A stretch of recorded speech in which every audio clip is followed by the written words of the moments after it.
Yeah, absolutely. It really, universities for a long time have kind of been viewed as these places that people go to, once in their life, these institutes of higher education they go to once in their life, and then they're kind of done. They might come back for games or, sports games or things like that. But once they've kind of gone through their bachelor's or whatever it may be, universities have kind of had this poor rap of being available for other generations. And one of the things that has really happened over the last 20 or so years is universities are really looking at how can we assist individuals across the life.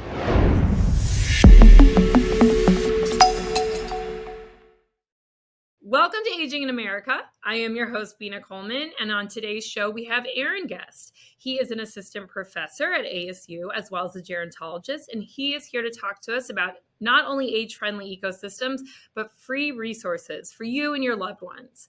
And welcome, Aaron. We're so excited to have you here. Thank you so much. I'm thrilled to be joining you today. Thank you.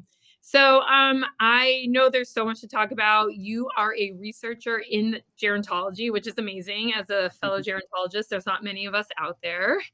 So tell us a little bit about you, your background. I'd love to learn more about how you got into gerontology. Yeah, so I'm my doctorate's in gerontology. I have training in public health and social work, and really my interest kind of in aging and gerontology really developed looking at how we can ensure that our communities are prepared for our aging populations and that we're able to access the resources and tools that we need to as we age, both for those that we may be caring for now, but also ourselves as we age. And it's been an exciting journey that kind of started in graduate school and has continued on to this day. That's awesome. Did you do your graduate at ASU as well? I didn't. So I did my master's programs at the University of South Carolina, and then I went to the University of Kentucky for my PhD, and then a lot of life circumstances brought me out to Arizona. So I'm Well, thrilled to be here welcome. now. Yeah, it's very different from the East Coast, but Very I enjoy different. it.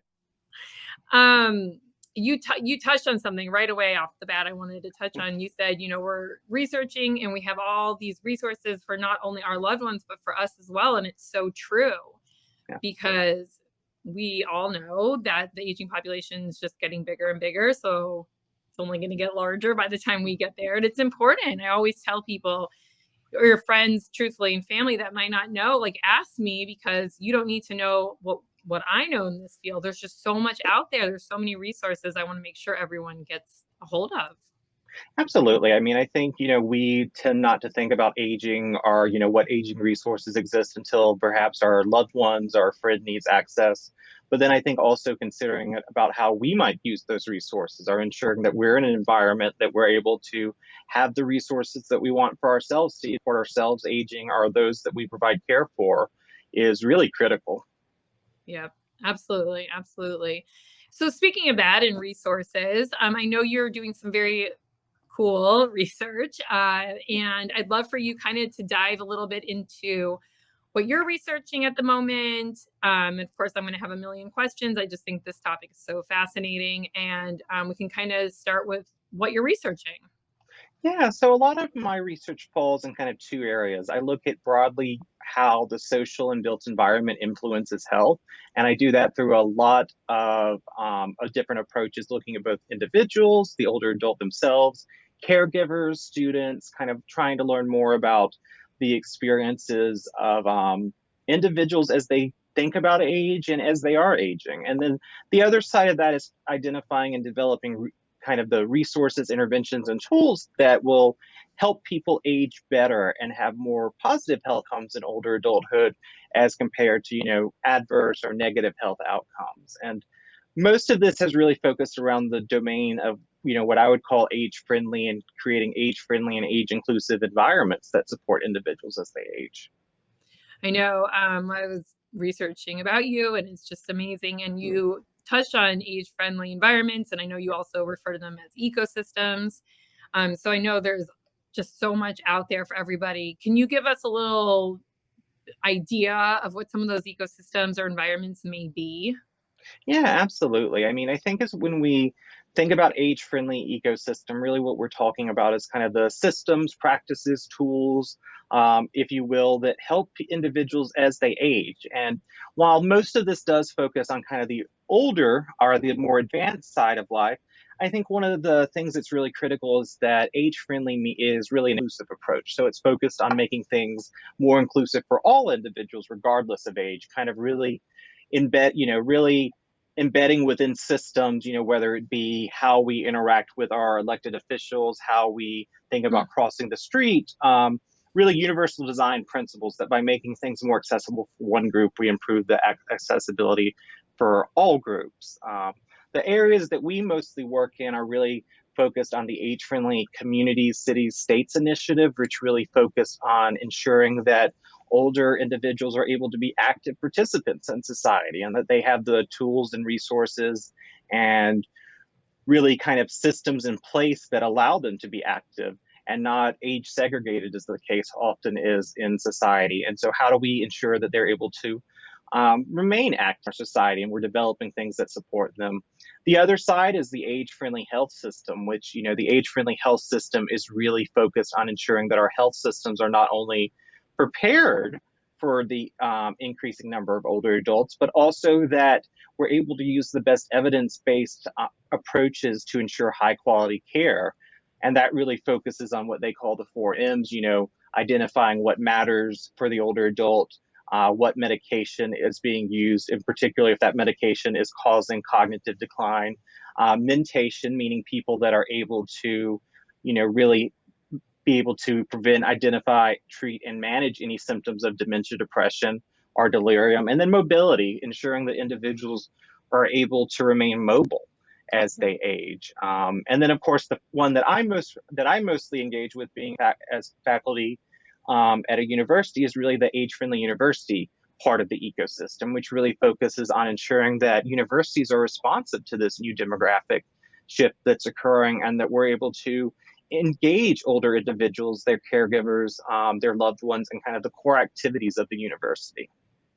So I want to learn more about that because I do think that's Yeah, fabulous and such a wonderful idea and way to keep your brain active, and obviously getting to classes. There's yeah. just so many good parts of that. But you did mention one thing about the community.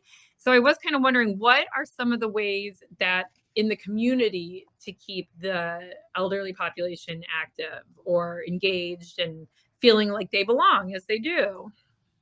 Yeah, so age-friendly communities really cover a gambit of kind of activities. The eight domains that people tend to focus on are, community and healthcare, transportation, housing, social participation, outdoor spaces, respect and social inclusion, civic participation in employment, and communication. And so, one of the things that's so exciting is it varies from location to location that becomes an age-friendly community. But I think I would say what's common throughout them is that they're really focusing on ensuring that we're not developing things that leave out a segment of our population. So the Okay. one of the go-to examples is really thinking about something that a lot of us don't think about, but thinking about sidewalks and crossing streets. So the generally, crossing a street, you about 10 seconds. But what we know is that's not enough for individuals with limited mobility or who are advanced in age to be able to do. And so a simple thing that many locations have done is, extend the time individuals have to cross the streets. It also means ensuring that cities, counties, states are providing programs for older individuals to engage in, and it's not, Parks and Rec is able to offer programs for older adults, and that there's activities for them, that there's recreation centers, that they're able to participate in discussions or community events that they want to, that there's not needless barriers, that they're able to access healthcare, and that there's transportation services available to help them. I know for me, whenever I go to a new city, I'm always, confused about the subway. So it's like, how do we, Right. our subway, our transportation, so how do we develop systems that are more accessible to everyone? Yep. Oh, yeah, I completely agree. Transportation's probably one of the bigger ones. If they can't get to their appointments or they can't get to even an activity that you mentioned, So yeah, so that's great. That's really, really wonderful. I really love the 4 M's you brought up as well. I think those are so important for people to keep in mind and to really realize that mobility, medication, what matters to them. I always say to people, you want to keep your loved ones safe and secure, but I would think that would fall under what matters to them. Like Yeah, that's keeping them, yeah, safe and secure. That's great. So, absolutely. now for the big one, because I know you're doing so much research and you're at ASU, which is so wonderful, but can you talk about the university part of this age-friendly collaboration? I think it's so cool. I think if it's what I have in mind, that it's something people should take advantage of. So I'm excited to learn more. Yeah, absolutely. It really, universities for a long time have kind of been viewed as these places that people go to, once in their life, these institutes of higher education they go to once in their life, and then they're kind of done. They might come back for games or, sports games or things like that. But once they've kind of gone through their bachelor's or whatever it may be, universities have kind of had this poor rap of being available for other generations. And one of the things that has really happened over the last 20 or so years is universities are really looking at how can we assist individuals across the life, recognizing that jobs change, that training, you need to have new trainings, and that even in retirement, there's opportunities to engage in university life. And there's some pretty strong health benefits around social engagement and Mm. inclusion. Yep. Um, really, I think where we look at the Age Friendly Universities initiative, it really focuses on ensuring that older adults are part of the core activities of the university. It's focused on ensuring intergenerational learning. So that means, sharing and connecting older generations and younger generations so that they can learn from one another, ensuring that we're addressing in our research activities that can promote individuals and their caregivers as they age, that people are engaged in health and wellness and cultural activities from the university. And the way that that works, it varies from university to university, but some very common themes we have is, for example, older adults being able to take college classes on the campus. I Um, love that. yeah, the development of lifelong learning programs, the Osher lifelong learning program being a prime example, that there's 125 of them throughout the United States that deliver topical lifelong learning opportunities that range from, I always say how to use your computer to things focused more on the region, such as history classes, are things that are kind of focused based on individuals' interest in the region, to even having mentorship programs set up that connects individuals who have retired from careers with students who are in the field. We're doing a lot here, really trying to bridge the gap between our older and our younger generations, and also trying to provide students with mentorship as well. I had no idea, didn't even think of the mentorship Yeah. part of that. And that is so cool. I think that is so great. I know on ASU's campus, they have Mirabella, Yes. which is very unique to ASU. And please correct me if I'm wrong for those who don't know what Mirabella is. It is a senior living community, actually, that's right on the campus. And so it's part of that intergenerational living that you talked about. Absolutely. Yeah, Oh, yeah. Mirabelle is an amazing kind of resource that we have here at ASU. It's what's part of a new wave called university-based retirement communities. And while there have been different types kind of across the United States, what makes Mirabella really unique is it's the first one that's physically on a campus.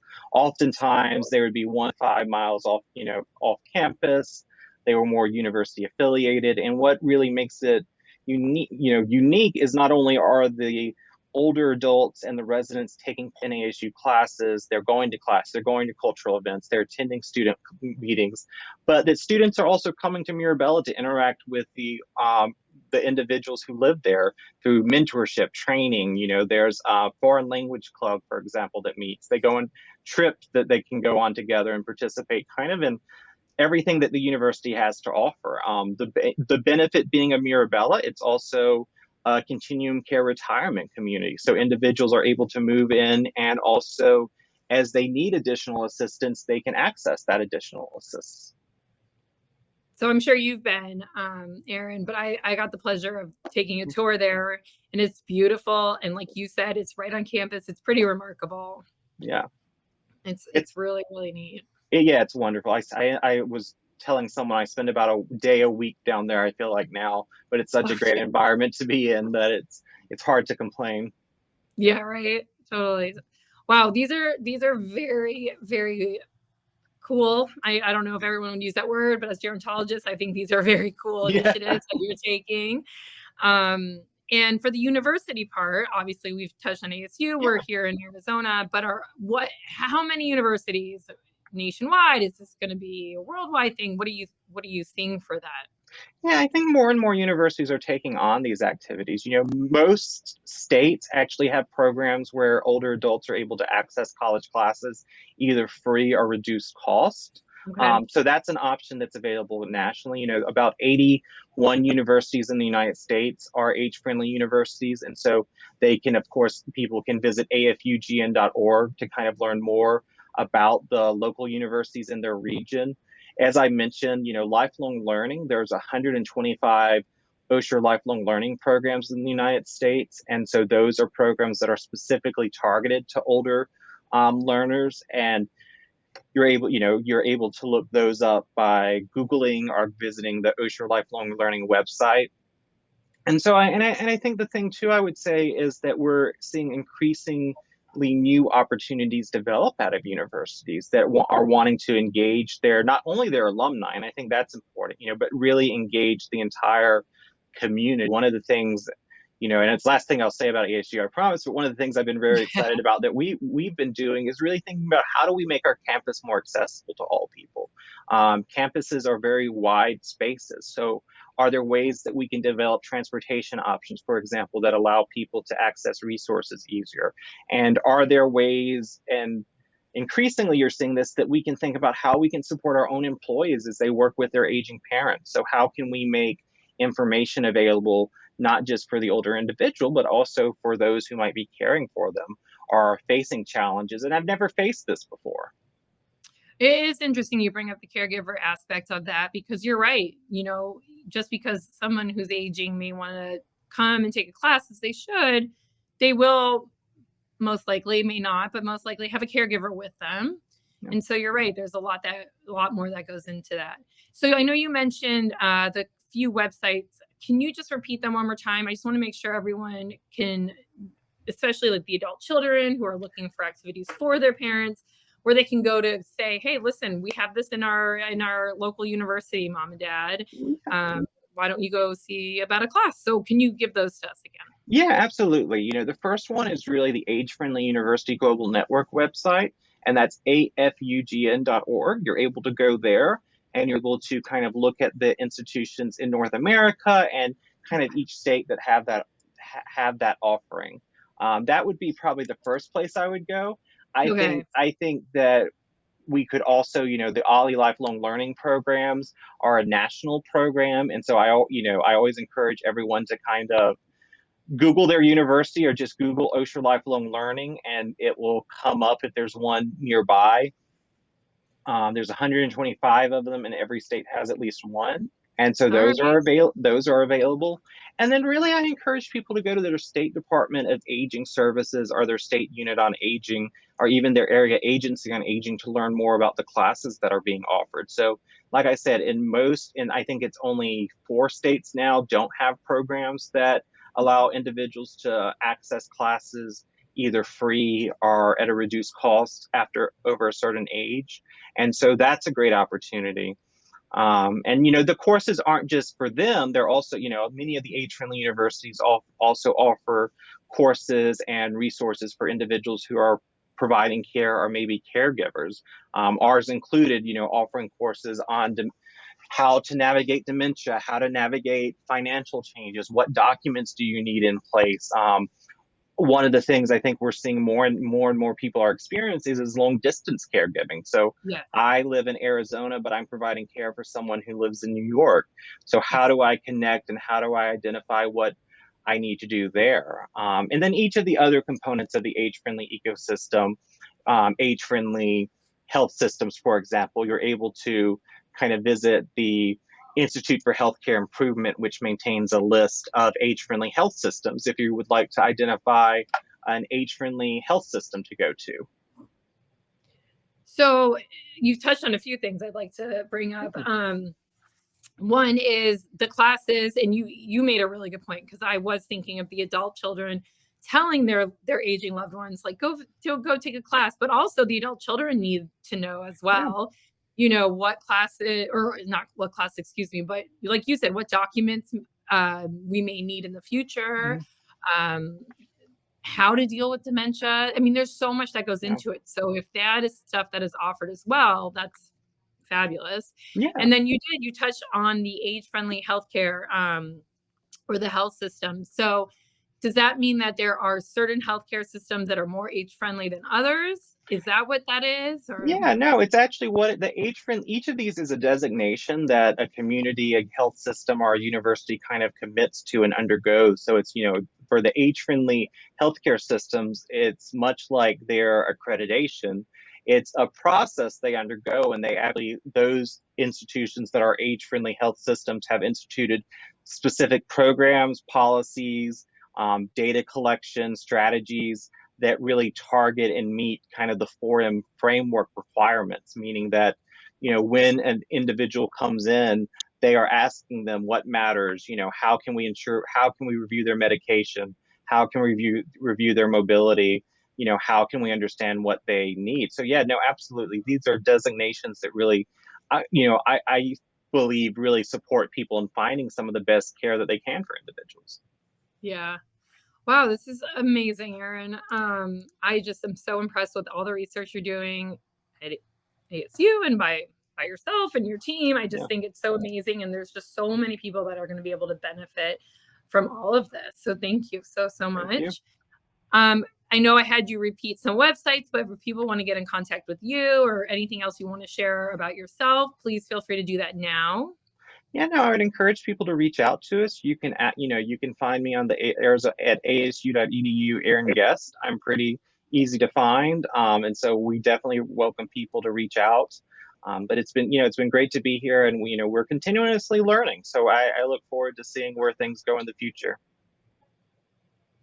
Well, wonderful. Well, thank you. Thank you so much for being here and sharing all this wonderful knowledge. For everyone else, please, reach out to Aaron or go to the websites he suggested, and feel free to follow us and share this information with others. So thank you so much for being here with Aging in America. Thank you. Well, that's it for the team this week, and thanks for joining us. If you've enjoyed the content, remember to subscribe and to share this episode on the app that you're using right now. Your reviews and your comments, they really help us expand our reach as well as our perspective. So if you have time, also drop us a note. Let us know how we're doing.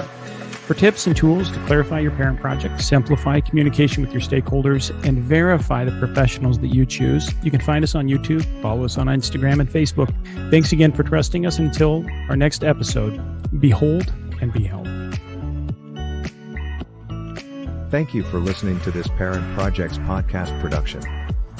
To access our show notes, resources, or forums, join us on your favorite social media platform or go to parentprojects.com. This show is for informational and educational purposes only. Before making any decisions, consult a professional credentialed in your local area.